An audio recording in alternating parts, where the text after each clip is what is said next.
আর যেই খেলাতে টাকার হার জিত নেই, সময় নষ্ট হয়, এটাও খারাপ। এমনি বসে বসে লুডো খেলছে, টাকার হার জিত নেই, কিন্তু সময় মুসলমানকে এভাবে বসে থাকতে দিবে না। শুক্রবারে কাজ বন্ধ করে বসে থাকাটা ছুটি হিসাবে মনে করা আল্লাহর আদেশ নয়। শুক্রবার শনিবার তো বন্ধ বহু দূরের কথা, শুক্রবার শনিবার পড়াশোনা বন্ধ তো বহু দূরের কথা। দুবাই সরকার শারজাতে আছে, দুবাই আছে, শুক্রবার শনিবার রবিবার, শুক্রবার গেল মুসলমানের, শনিবার গেল খ্রিস্টানের, রবিবার গেল ইহুদিদের, 3 দিন ছুটির দিন। আরো তো কত দিবস আছে আল্লাহর হস্তে। তাহলে পড়াশোনা কোথায়? প্রতিদিন মানুষকে কাজ করে খেতে হবে, তার প্রমাণ আপনি জানেন কিভাবে, একটু বলেন তো। আল্লাহ বলছেন এই যে নুদি আলিসালাম ইয়াউমিল জুমা, জুমার দিনে যখন আজান দেওয়া হবে, তোমাকে নামাজে ডাকা হচ্ছে, ফাসাওয়ালা যিকরিল্লাহ, দৌড়িয়ে আসো সালাত আদায় করতে। ফাইদা কুদিয়াতিস সালাত, যখন সালাত শেষ হয়ে যাবে,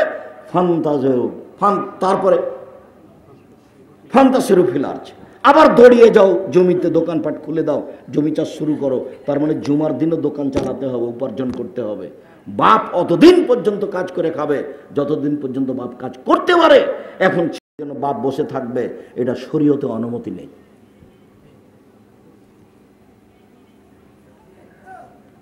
অপচয় পয়সা খরচ করা যেমন নিষেধ আছে, প্রত্যেক দিন পয়সা উপার্জন করতে হবে, এটা জরুরি আদেশ আছে।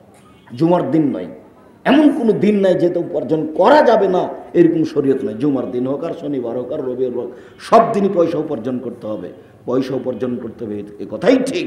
আমি যার কারণে ব্যবসায়ী লোককে বলেছি যে চাঁপাইনবাবগঞ্জের মানুষের মতো ওই চাকরি করে জীবনে কিছু করতে পারবেন না। টাকা পাবেন 20,000 মাসে, বা 25,000 বা 30,000, যা বেতনে টাকা পেয়েছেন 25 দিনই শেষ হবে, 5 দিন ধার কর্জ করে যাবে। তো 5 দিন যদি ধার কর্জ করে যায়, তো ওই সময় যদি বাপ মা বলে যে বেটা কিছু টাকা পয়সা লাগবে, তখনও বলবে মা আমি তো কিছু করতে পারলাম না, দেখি সামনে মাসে যদি পারি। তার মানে চাকরি করে কিছু করতে পারবেন না। যদি নিজের উপকার করতে চান, জাতির উপকার করতে চান, ফকির মিসকিনের উপকার করতে চান, তাহলে ব্যবসা করতে হবে। যার কারণে জমি চাষের আল্লাহ রাসূল নিন্দা করেছেন, আর ব্যবসার ব্যাপারে খুব মান বাড়িয়ে দিয়েছেন। তিনি বলছেন আত্তাজেরা সাদেকাল আমিন এখন ইয়াউমাল কিয়ামা শুহাদা সিদ্দিকিন ওয়াল আম্বিয়া, যারা সত্যবাদী ব্যবসায়ী, ওরা বিচারের মাঠে নবীদের সাথে থাকবে। এরকম উপার্জনের পথের ব্যাপারে কাউরে এরকম কোনো প্রশংসা নাই, সে জমি চাষ করা হোক আর চেয়ে চাকরি করা হোক। আল্লাহ রাসূল সরাসরি বলছেন সত্যবাদী ব্যবসায়ী নবীর সাথে থাকবে। ওতে টাকাও আছে বেশি, ওতে মানুষের উপকার করাও আছে।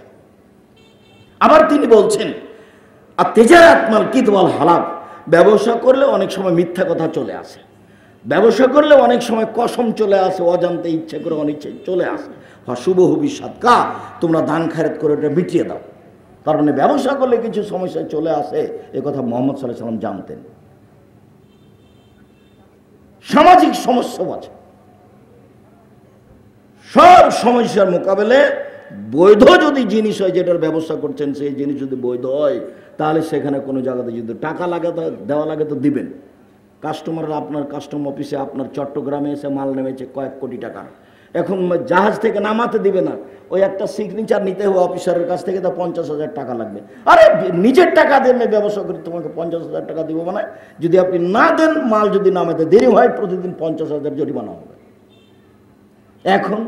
এখন ওই 50,000 দিয়ে আপনি মাল নামান, এটা আপনি মাজলুম, ওর হলো জালেম, এটাতে আপনি ক্ষতিগ্রস্ত নন।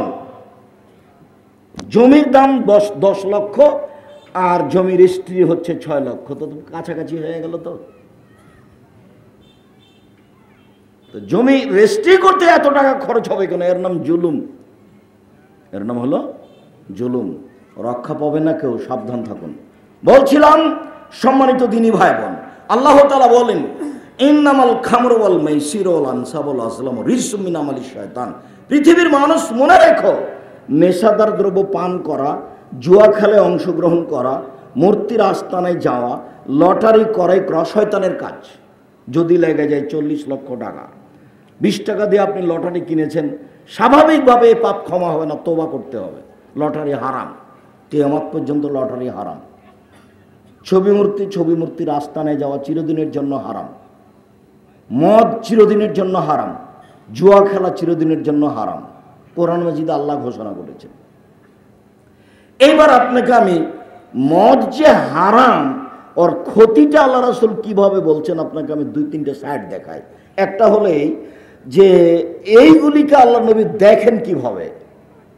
এক, উসমান রাদিয়াল্লাহু তাআলা আনহু বলেন, রাসূল সাল্লাল্লাহু আলাইহি ওয়াসাল্লাম বলেন, ইজতানিবুল খামরা ফাইন্নাহা উমুল খাবাইস। পৃথিবীর মানুষ, তোমরা নেশাদার দ্রব্য পান করো না, এটা হলো পাপের মা। এক, খুব ভালোভাবে মনে রাখেন, এটা হলো পাপের মা। দুই, আবু দারদা রাদিয়াল্লাহু তাআলা আনহু বলেন, আউসানি খলিলি, আমার খুব নিচের মানুষ, অন্তরঙ্গ বন্ধু মুহাম্মদ সাল্লাল্লাহু আলাইহি ওয়াসাল্লাম বললেন, লা তাশরাবান্না খামরান, দোস্ত আবু দারদা, নেশাদার দ্রব্য পান করো না। ফাইনাহু রাসু কুল্লি ফাহিশাতিন, নেশাদার দ্রব্য পান করা হচ্ছে সব পাপের মা, সব পাপের মাথা।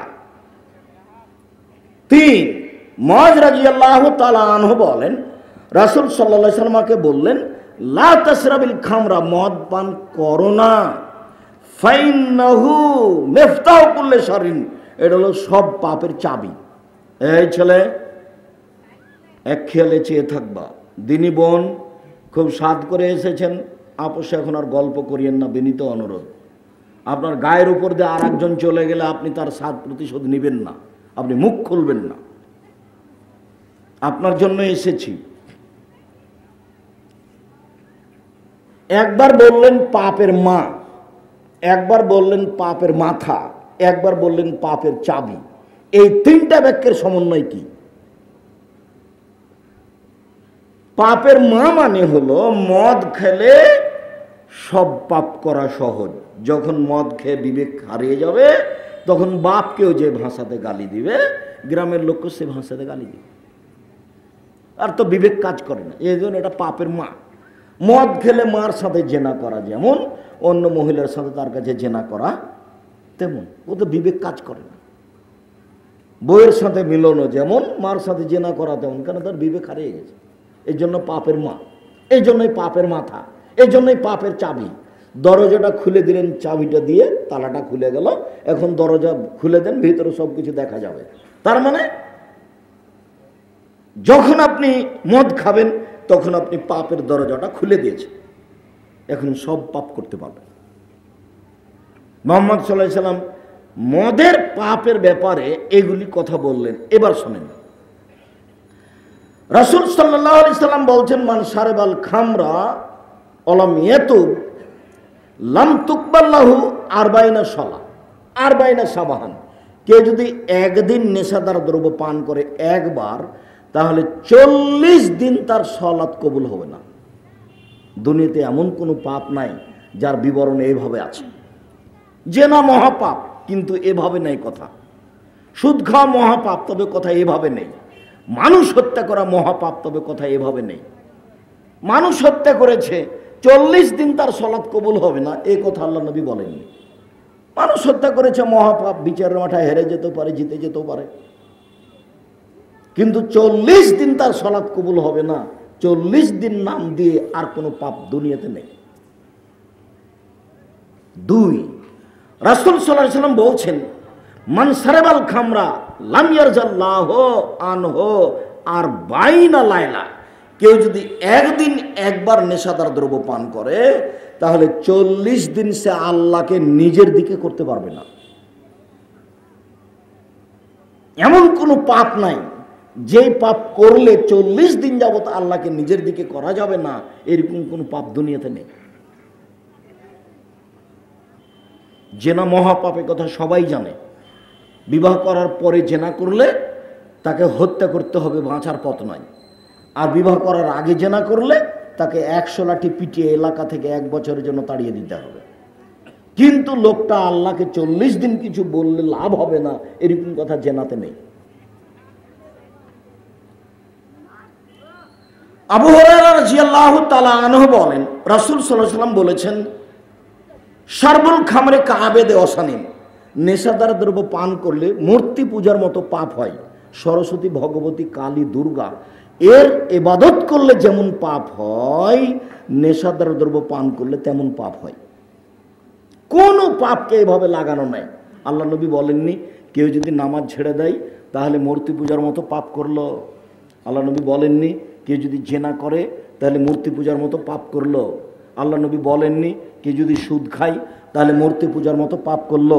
কিন্তু আল্লাহ নবী বলছেন কেউ যদি মদ খায় তাহলে সরস্বতী, ভগবতী, কালী, দুর্গার ইবাদত করলে যেমন হবে সে তেমন পাপ হবে। কি বুঝলেন? এগুলো তো মুহাম্মদ সাল্লাল্লাহু আলাইহি ওয়াসাল্লাম মুখের ভাষা। আব্দুল্লাহ ইবনে আমর রাদিয়াল্লাহু তাআলা আনহু বলেন, রাসূল সাল্লাল্লাহু আলাইহি ওয়াসাল্লাম বলেছেন, লা ইয়াদখুলুল জান্নাহ, 4 শ্রেণীর মানুষ জান্নাতে যাবে না। এক, আকুন, বাপ মাকে মানে না যে। এই ছেলে, মধ্যে থেকে কোনো ছেলে উঠলে আপনি তাকে ঠেকাবেন। আপনি আমাকে দয়া করে ব্যস্ততা দেখায়েন না। আপনার ব্যস্ততার আগে আমরা কথা শেষ করব ইনশাআল্লাহ। কাজেই পরিবেশ নষ্ট করবেন না, বিনীত অনুরোধ। নিজের প্রয়োজন দেখাবেন না। বাপ মাকে মানে না যে সে জান্নাতে যাবে না। একটা হাদিস আল্লাহ রাসূল বলছেন, হুমা জান্নাত নারকা, বাপ মাই তোমার জাহান্নাম, বাপ মাই তোমার জান্নাত, বাপ মাই তোমার জাহান্নাম, বাপ মাই তোমার জান্নাত, ওরাই তোমার জাহান্নাম, ওরাই তোমার জান্নাত। ওরা খুশি তো জান্নাত, ওরা খুশি নেই তো জাহান্নাম। অনেক ইবাদত করলাম কিন্তু ওরা খুশি নেই, কাজ হবে না। সম্মানিত দিনী ভাই বোন, 2, অল কামার, জুয়া খেলে যে সে জান্নাতে যাবে না। আগে থেকে আপনার একটা কথা আছে, কেউ যদি কাউকে বলে আসো জুয়া খেলি, এতেই সে মহাপাপী, কাফারা না দিলে এই পাপ ক্ষমা হবে না। অবাক পাপ। আমিও অবাক হই। খালি কাউকে বলেছে যে আসো জুয়া খেলি, খেলেইনি। 10 জন ফকিরকে করতে হবে, খেতে দিতে হবে, হাফ কেজি করে চাউল দিতে হবে, অর্ধ সা করে, 1.25 কেজি করে চাউল দিতে হবে। খালি বলেছেন যে আসো জুয়া খেলি, অবাক পাপ। খেলেনি আপনি, খালি বলেছেন যে আসো জুয়া খেলি। তাতেই 10 জন ফকিরকে কতখানি করে চাউল দিতে হবে? 1.25 কেজি করে। এখানে আমি আরেকটা কথা বলে থাকি, যে কোনো মহিলা মানুষ যদি কোনো পুরুষের পাশ দিয়ে হাঁটে সাজগোজ করে, তা আল্লাহ রাসূল বলছেন ও ব্যভিচারিণী, ও ব্যভিচারিণী, ও ব্যভিচারিণী। মহিলাটা তো জেনা করেইনি। এ তো মুহাম্মদ সাল্লাল্লাহু আলাইহি ওয়াসাল্লামের মুখের ভাষা আপনাকে আমি অনুবাদ করে শোনাচ্ছি। মহিলাটা খালি সাজগোজ করে পুরুষের পাশ দিয়ে হেঁটেছে। সাজগোজ করে পুরুষের পাশ দিয়ে হাঁটাটাই অপরাধ। যদি আপনাকে আমি শক্তভাবে বলতে চেয়েছি, এখনো যদি কেউ বগুড়া শহরে যায় তাহলে দেখতে হবে যে কিছু মহিলা হাঁটছে, ও কি হিন্দুর মেয়ে, কোনো কাপুরুষের মেয়ে, কোনো বেঢঙ্গার মেয়ে, কোন কুকুর শ্রীগালের মেয়ে। বাপ বেঁচে আছে কেন ওখানেও, স্বামী বেঁচে আছে কেন ওখানেও, কেন থাকবে? স্বামী বেঁচে আছে মানে বউয়ের পেশাবের জায়গা আছে, পায়খানার জায়গা আছে, কাপড় কিনতে ব্যবস্থা আছে, খাওয়ার ব্যবস্থা আছে, তার নাম স্বামী। কেউ কোটি টাকা ইনকাম করে বউ লালন পালন করছে, কেউ দিনে 50 টাকা ইনকাম করে বউ লালন পালন করছে, বউয়ের দেখাশোনা করছে। বউকে ওইভাবেই শুনে বুঝে নিতে হবে এটা আমার স্বামীর সংসার, আমাকে এভাবেই থাকতে হবে। সে বাইরে গেল কেন? সে যাবে কেন? সে পথ অবলম্বন করলো কি করে? আপনার কারো দুর্বলতার ফাঁকে এটা অবলম্বন করেছে। আপনি টাকা পয়সার দিকে দেখেছেন, অথচ দরকার ছিল না। আপনি ভুল বুঝে এগুলো করেছেন, যখন ভুল পথে গেছে নিজেও বেকায়দায় পড়লেন, ওকে বেকায়দায় ফেললেন। 3, জুয়া খেলে যে সে জান্নাতে যাবে না। আরো অবাক কথা, যে কেউ যদি কাউকে বলে যে আসো জুয়া খেলি, তাহলে কি করতে হবে? কাফারা দিতে হবে। ভুলে যাচ্ছেন মনে হয় কথা। কি কাফারা দিতে হবে? 10 জন ফকিরকে কতটি করে চাউল দিতে হবে? 1.25 কেজি করে। অথচ জুয়া খেলেইনি, অবাক পাপ। মধ্যখানে একটা কথা ঢুকেছিল, কথাটা ছুটে গেছে, কি কারণে ছুটে গেছে মনে নেই। বসে থেকে যদি কেউ খেলাধুলা করে, লুডু, চৌসার, ছক্কা, দাবা, পাঞ্জা, এগুলো যদি খেলে বসে বসে, গেমস তো এখন তো মোবাইলে গেমস, এখন তো টিভিতে গেমস, এখন তো মানুষ প্রায় পশু প্রাণী হয়ে গেছে। তো আল্লাহ রাসূল বলছেন কেউ যদি এইসব খেলায় বসে বসে সময় কাটায়, তাহলে ফাদ খালা ইয়াদাহু ফি দামি খিনজির, সে তার হাতটাকে শোরের শুকুরের রক্তের মধ্যে ডুবিয়ে দিল। এটা আরবি থেকে আপনাকে আমি বাংলা শোনালাম। আপনাকেও গেমস খেলতে হবে না, ছেলে মেয়েকেও দিতে হবে না, আপনিও ধ্বংস হয়েছেন, ওকে ধ্বংস করেছেন। আর আপনার স্ত্রী এমন বোকা মহিলা যে ও এখন প্রেমের গল্প করবে, সেই জন্য ছেলেকে ওই গেমস খেলতে লাগিয়েছে, বাবা তুমি এখন দেখো তো, ও ভিউ আর এক ঘরে গিয়ে মোবাইলে কথা বলছে। মোবাইলের অপর নাম জেনা, মোবাইলের অপর নাম জাদু, মোবাইলের অপর নাম জাদু। খুব চেষ্টা করে তুমি বলছো আর মোবাইলে কথা বলবো না, রাত 1টা 2টা বাজে, যে রেখেছো, লাইটটা অফ করেছো, 2 মিনিট পরে হাত কানা আবার ওখানে গেছে। পেশাব পায়খানায় মানুষ মোবাইল নিয়ে যাচ্ছে, জিজ্ঞাসা করে দেখেন, পেশাব পায়খানায় যাচ্ছে, তার মানে মানুষ আর হয়ে নাই, মানুষ পশু হয়ে গেছে। আল্লাহ রাসূল বলছেন আমার জীবনে বড় ভয়, আস-সাহওয়াতুল খাফিয়া, আমার উম্মত গোপন জেনা করবে, এটা আমার জীবনে ভয়। নেন এবার, তিনি তাহলে এই অবস্থা বুঝতে পারতেন যে আমার উম্মতের উপরে আমার বড় ভয়, আমি আশঙ্কা করছি আমার উম্মতের উপরে যে তারা গোপন পাপ করবে। গোসলখানায় পাপ হয়, কেউ নাই ঘরে, তখনই পাপ হয়। এবার তাহাজ্জুদ পড়তে উঠেছে, মাথায় টুপি আছে, 2 রাকাত পড়ার পরে টিভি চালু করে দিয়েছে, অন্তরের দিকে দুর্বল হয়ে আছে। আর এমনি তো প্রতিদিন দোকানের অবস্থা তো আছেই। একটু পরে আরো জরুরি কয়েকটা কথা আসছে। সম্মানিত দিনী ভাই বোন, তিনি বলেন অল মান্নান, খোটা দেয় যে সে জান্নাতে যাবে না, এটাও খুব কঠিন। আমাদের চেয়ারম্যান সাহেব, সভাপতি সাহেব, উপজেলার সভাপতি, চেয়ারম্যান সাহেব, এরা দায়িত্বশীল মানুষ, গরিব মানুষের সহযোগিতা করে থাকে। একটা ভ্যানওয়ালা মানুষ বলছে ভাইজান আমাকে 5,000 টাকা দেন, 10,000 আমি একটা ভ্যান কিনবো। তো দিয়েছে, জাতি আমাদের গ্রামের মানুষ 10,000 টাকা দিয়েছে, ভ্যানটাও কিনেছে। পরের দিন বলছে এই সকালে তুই আসিস তো, আমি একটু ড্যামাজানি যাবো। তো আর আসেনি। তখন বিকেলে দেখে বলছে আরে তোকে কালই 10,000 টাকা দিলাম, তুই ভুলে গেলি রে। এরকম খোটা দেওয়া, তার মানে মনটা এটা চাই, মানুষ মাত্র এটা চাই। কিন্তু আল্লাহর নবী এমন ভাবে কঠিনভাবে ঠেকিয়ে দিয়েছে যে কেউ যদি এরকম বলে তাহলে জান্নাতে যাবে না। আচ্ছা এইটা কেন, এত বড় পাপ কেন? আমি এগুলো অনেক সময় চিন্তা ভাবনা করি যে এরকম কেন। টাকনুর নিচে প্যান্ট পরলে আল্লাহ তার সাথে কথাই বলবেন না, কঠিন হয়ে গেল না? টাকনুর নিচে প্যান্ট পরেছি আমি, জেনাও করিনি, চুরিও করিনি, কাউকে থাবাও মারিনি, কারো অর্থ সম্পদ আমি লুটেও নিইনি, কাউকে আমি জোর করে কথা বলিনি, কিন্তু আমার সাথে আল্লাহ কথাই বলবেন না কেন? এরকম হয়ে গেল কেন জানেন? এটা হলো মনের সাথে জড়িত পাপ। মনে বলছে যে প্যান্টটা টাকানোর নিচে আজকে, এই জন্য খোটা দেওয়াটা মনে চাচ্ছে যে এত বড় বেয়াদব মানুষ, আরে কালকে 10,000 টাকা দিলাম, আমার মনে চাচ্ছে যে ওকে কি বলি, 2টা কথা বলি। যে মনের সাথে এই পাপটা জড়িত, এই জন্য এত বড় বেকায়দা। মন মানুষকে পাপের আদেশ করে, ইন্না নাফসাল্লাহ আমারত বিশ্বয়ে, মানুষের আত্মা মানুষকে পাপের আদেশ করে। 4 মধুমল খামর, যারা নিয়মিত বিড়ি, তামাক, জর্দা, সিগারেট, গুল, নেশাদার দ্রব্য পান করে এরা জান্নাতে যাবে না। আব্দুল্লাহ ইবনে আমর রাদিয়াল্লাহু তাআলা আনহু বলেন রাসূল সাল্লাল্লাহু আলাইহি সাল্লাম বলেছেন সালাসাতুন লা তাদখুলুনা জান্নাহ, 3 শ্রেণীর মানুষ জান্নাতে যাবে না। আমি অনুবাদ করে দেখাচ্ছি, আপনার কাছে যদি ভারী লাগে তো আমার কিছু করার নেই। 1 মধুমনুল খামর, যারা নিয়মিত বিড়ি, তামাক, জর্দা, সিগারেট, গুল, নেশাদার দ্রব্য খায়, পান করে, এরা জান্নাতে যাবে না। 2 আর রাজরাতে মিনান নিসায়ে, পুরুষের বেশধারী নারী, যারা পুরুষের জুতা স্যান্ডেল পরে, যারা পুরুষের শার্ট প্যান্ট পরে, যারা পুরুষের পোশাক পরে, তারা জান্নাতে যাবে না। মহিলারা যে পুরুষের পোশাক পরবে এ কথা রাসূল সাল্লাল্লাহু আলাইহি ওয়াসাল্লাম আগেই জানতেন। আর না হলে জাহেলিয়াতের যুগে এরকম ছিল, নাহলে এত শক্তভাবে বললেন কেন? হাটে বাজারে তো মহিলাদের স্যান্ডেল ভিন্ন দেখা যায়, তাহলে মানুষ কোম্পানি হিসেবে ভিন্ন তৈরি করেছে যে মহিলাদের স্যান্ডেল এইটা, মহিলাদের পোশাক এইটা, মহিলাদের গেঞ্জি এইটা, পুরুষের গেঞ্জি এইটা। আজও পৃথিবীতে পুরুষের ভিন্ন পোশাক, মহিলাদের ভিন্ন পোশাক।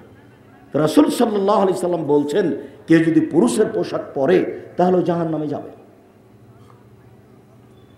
বহির্বিশ্বগুলো, আমরা তো মাঝে মধ্যেই দুবাইয়ে গিয়ে দেখি, দুবাই হচ্ছে বহির্বিশ্বের থাকার জায়গা, ইহুদি খ্রিস্টানের সেখানে থাকে, দিন কাটায়। তো ওরা মুসলিম মহিলা হোক আর অমুসলিম হোক, ওদের গায়ে গেঞ্জি, পরনে হাফ প্যান্ট, তো এগুলো সব পুরুষের পোশাক। জাহান্নাম মানুষ দিয়ে কিন্তু ভর্তি হবে না, মনে রাখিয়েন। আর জান্নাত খালি থেকে যাবে, অনেক জায়গা ফাঁকা। তখন আল্লাহ জান্নাতের জন্য মানুষকে বানাবেন। যদি চড়ার নগদ পেয়ে যাবে কিছুই না করে। আর আমি কতদিন যাবত চেষ্টা করলাম, ইবাদত করলাম, তো আমি জান্নাত পেলাম। আর আল্লাহ বলছে ওকে আমি জান্নাতের জন্য বানাবো, দুদিন পরেও ফাঁকা জায়গায় ওকে দিয়ে দেব। আর জাহান্নাম দিয়ে মানুষ পূর্ণ হবে না, জাহান্নাম মানুষ দিয়ে পূর্ণ হবে না। তখন আল্লাহ তার জন্য মানুষ বানাবেন না। বলেন তো তখন আল্লাহ কি করবেন? পা ঢুকিয়ে দেবেন। তখন জাহান্নাম বলবে যে আমি এখন পূর্ণ, যথেষ্ট, আর লাগবে না। এ হলো বিচারের মাঠের জাহান্নামের অবস্থা আর জান্নাতের অবস্থা। 3 দায়ুস আল্লাযী কিরফি আলাইহিল খাবাসা, দায়ুস যে বাড়িতে বেহায়ের সুযোগ দিয়েছে, সে হাজি হোক, চেয়ারম্যান হোক, মেম্বার হোক, এমপি হোক, মন্ত্রী হোক, সে যেই হোক না কেন, হাজার দানার তাসবিহ থাক, যেই হোক। আরে 3 চিল্লায় চলে গেছে বাপ, লন্ডনে তাসবিহ টিপছে, আর মেয়ে ঢাকা বিশ্ববিদ্যালয়ে আরেকজনের সাথে গল্প করছে। ও দেখাচ্ছে যে আমি দিনের কাজ করছি। জাবের রাদিয়াল্লাহু তাআলা আনহুকে আল্লাহ নবী বলছেন যে আচ্ছা জাবের, তুমি কুমারী মেয়ে বিবাহ করেছো না তালাক প্রাপ্তা মেয়ে বিবাহ করেছো? তো জাবের রাদিয়াল্লাহু বলছেন যে তালাক প্রাপ্তা মেয়ে বিবাহ করেছি। তখন আল্লাহ রাসূল বলছেন হাল্লা বিকরান, আরে তুমি কুমারী মেয়ে বিবাহ করলে না কেন? তলায় বাহ তলায় বোকা, তুমি তার সাথে খেলতে, তোমার সাথে খেলতো। রাসূল সাল্লাল্লাহু আলাইহি ওয়াসাল্লাম একদিকে গেলেন, এবার জাবের আরেক দিকে যাচ্ছেন। জাবের বলছেন আল্লাহর নবী শোনেন, আমার বাপ উহুদের যুদ্ধে শহীদ হয়েছে 9 জন মেয়ে রেখে, এক হাদিসে 6 জন। আমার 6টা বোন আছে।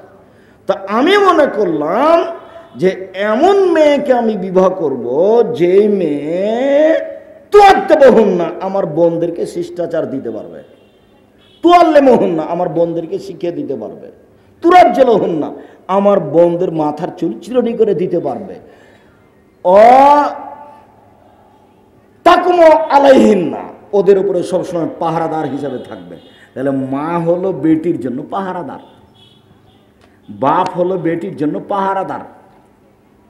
মা জানে বেটি কোথায় কোথায় গল্প করে, কিন্তু বাপকে জানায় না। অনেক সময় বাপও জানে। তো 4টে কারণ যখন উনি বললেন, তখন আল্লাহ রাসূল চুপ হয়ে গেলেন, কিছু বললেন না। না বুঝাতে পারলাম না ভালো করে কথা। জাবের একজন সাহাবী, তো আল্লাহ রাসূল বলছেন যে জাবের তুমি বিবাহ করেছ? জি। তো তালাক প্রাপ্তা মেয়ে বিবাহ করেছ না কুমারী মেয়ে বিবাহ করেছ? তো জাবের বলছেন যে তালাক প্রাপ্তা মেয়ে বিবাহ করেছি। তো আল্লাহ রাসূল বলেন আরে কুমারী মেয়ে কেন বিবাহ করলে না? তুমি তার সাথে খেলতো, তোমার সাথে খেলতো, এটা করতে একটা ভালো হতো বেশি, তো তালাক প্রাপ্ত মেয়ে কেন বিবাহ করলে? তখনও উত্তর দিচ্ছে আল্লাহ নবী, আমার কয়জন বোন আছে, আমার বাপ মারা গেছে, শহীদ হয়েছে কয়জন? 6 জন। তো এখন আমি যদি আমার বোনদের বয়সের মেয়েকে বিবাহ করি, তাহলে দেখাশোনা করতে পারবে না। মোট কথা মনে হয় বোঝা যায় না কথা, অভিভাবক। তাহলে আমি আপনাকে এখানে দেখাতে চাচ্ছি যে ওর বোনের মা হিসাবে পেশ করতে চাচ্ছে তার বউকে, যে যে কাজটা মায়ে করে সেই কাজটা ওই মেয়েগুলোর ভাবি করবে। দুঃখিত, আমি যদি ধর্ম বুঝাতে না পারি তাহলে আমি অক্ষম। হাদিস বুখারী মুসলিম কিন্তু জাতিকে বুঝাতে পারলাম না, বা জাতি এসব কথার দাম দিল না, অথচ কথাগুলি মুহাম্মদ সাল্লাল্লাহু আলাইহি ওয়াসাল্লামের মুখের। তাকুমো মানে কি? পাহারাদার। মা হচ্ছে মেয়েদের জন্য পাহারাদার। মেয়ে ছেলের পরে পাহারা দিয়ে ছেলে মেয়েকে মানুষ করে বিবাহ শাদীতে মরে যাবে, এরকমই পৃথিবী। 2 জন মিলে ছেলে মেয়েকে মানুষ করবে, পাহারা দিয়ে ছেলে মেয়ের বিবাহ দিয়ে দিবে, এই পর্যন্ত পাহারাদার, পরে দুনিয়া থেকে চলে যাবে। এটাই বাপ মায়ের জিম্মেদারি। কিন্তু বাপ হিসেবে তাকে আদর করে সবকিছু দিল, সতর্ক কোনোদিন করলো না।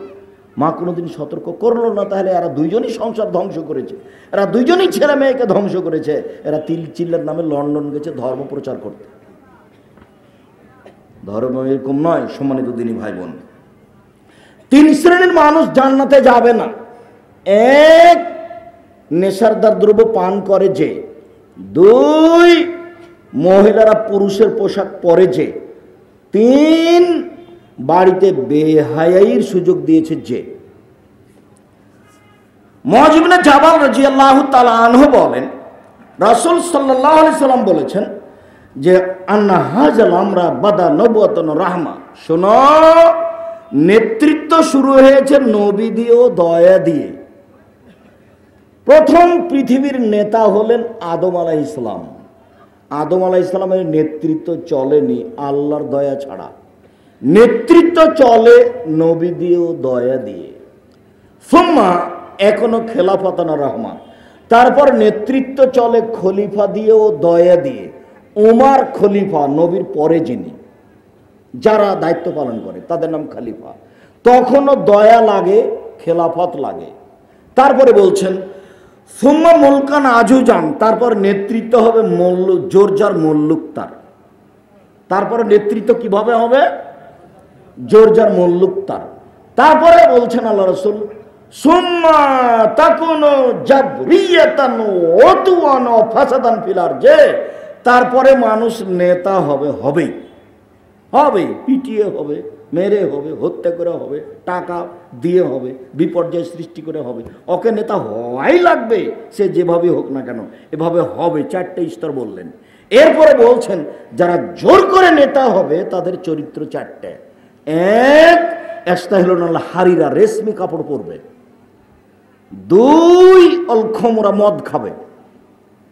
3, অল ফরুজা, জেনা হালাল মনে করবে। আপনি তল্লাশি করে দেখেন, ক্ষমতা থাকলে জেনা সহজ, ক্ষমতা থাকলে জেনা সহজ, প্রিন্সিপালের জন্য জেনা সহজ,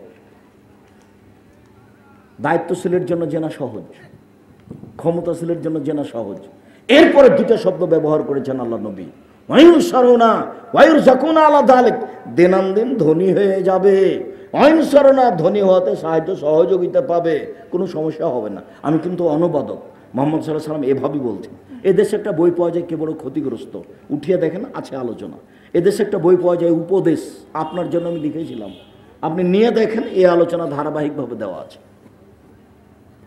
কালকে আলোচনা ছিল আপনাদের বাড়ির পাশেই। কি আলোচনা ছিল বলেন তো দেখি? 9 ধরনের নফল সালাত। এই আমলগুলো যদি আপনি না করেন তো গরু ছাগল করবে?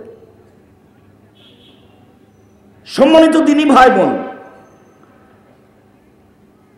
আবু মুসা আশআরী রাদিয়াল্লাহু তাআলা আনহু বলেন, রাসূল সাল্লাল্লাহু আলাইহি সাল্লাম বলেছেন, লা ইয়াকুনান্না মিন উম্মতি আকওয়াম, অচিরে আমার উম্মতে এমন মানুষ হয়ে যাবে, ইস্তাহিলুনাল হেরা, তারা জেনাকে হালাল মনে করবে। অবাক কথা, জেনা হালাল। অল হারিরা, রেশমি কাপড় হালাল মনে করবে। অল খমরা, নেশাদার দ্রব্য পান করাকে হালাল মনে করবে। অল মাযিব, বাদ্যযন্ত্রকে হালাল মনে করবে।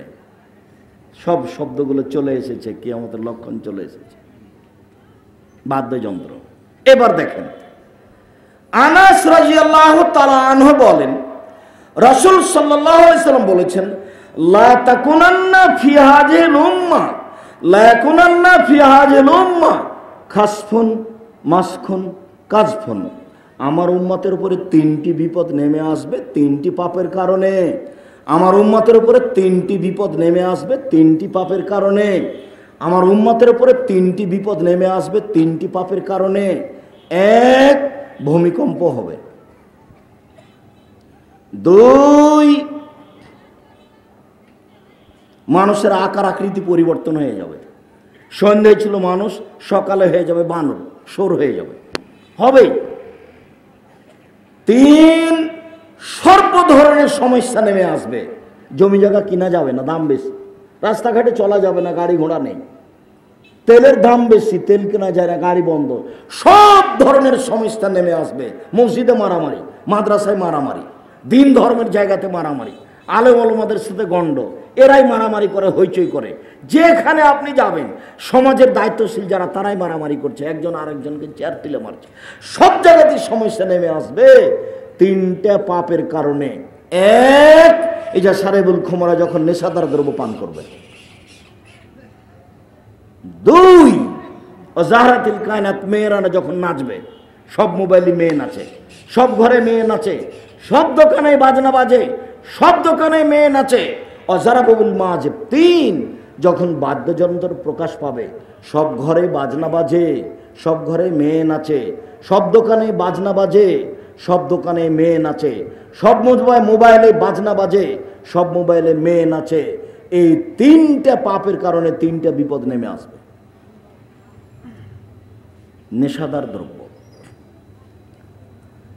আবু মুসা আশআরী রাদিয়াল্লাহু তাআলা আনহু বলেন, রাসূল সাল্লাল্লাহু আলাইহি সাল্লাম বলেছেন, লা ইয়াসরাবানা নাস মিন উম্মতি ওয়া ইয়াশমুনাহা, আমার উম্মত নেশাদার দ্রব্য পান করবে, নাম দিবে অন্য। আমার উম্মত নেশাদার দ্রব্য পান করবে, নাম দিবে অন্য। এইখানে আপনারা নেটে একটু দুই ধরনের আলোচনা দেখছেন। আব্দুর রাজ্জাক সাহেব বলেছেন ঠান্ডা, পেপসি, আরসি, কোকাকোলা মদ হারাম। তখন আরেকজন বলছেন যে না, ঠান্ডা, আরসি, কোকাকোলা এগুলো মদ নয়। এইটা আপনারা দেখছেন।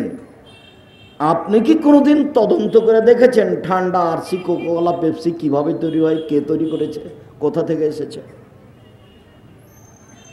যদি চয় এখন মানুষ দাওয়াত দিলে খাওয়া দাওয়ার পরে মানুষ আপ্যায়ন করে পেপসি দিয়ে, খাওয়া দাওয়ার পরে মানুষ আপ্যায়ন করে সিগারেট দিয়ে, আর গরিব মানুষ হলে বিড়ি দিয়ে, জর্দা তামাক দিয়ে। এটা মানুষের আপ্যায়নের একটা অংশ।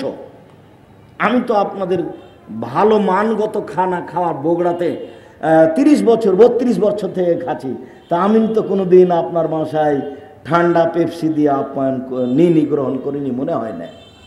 কে জানি আপনি কোনো সময় ভুলে দিয়েছেন নাকি।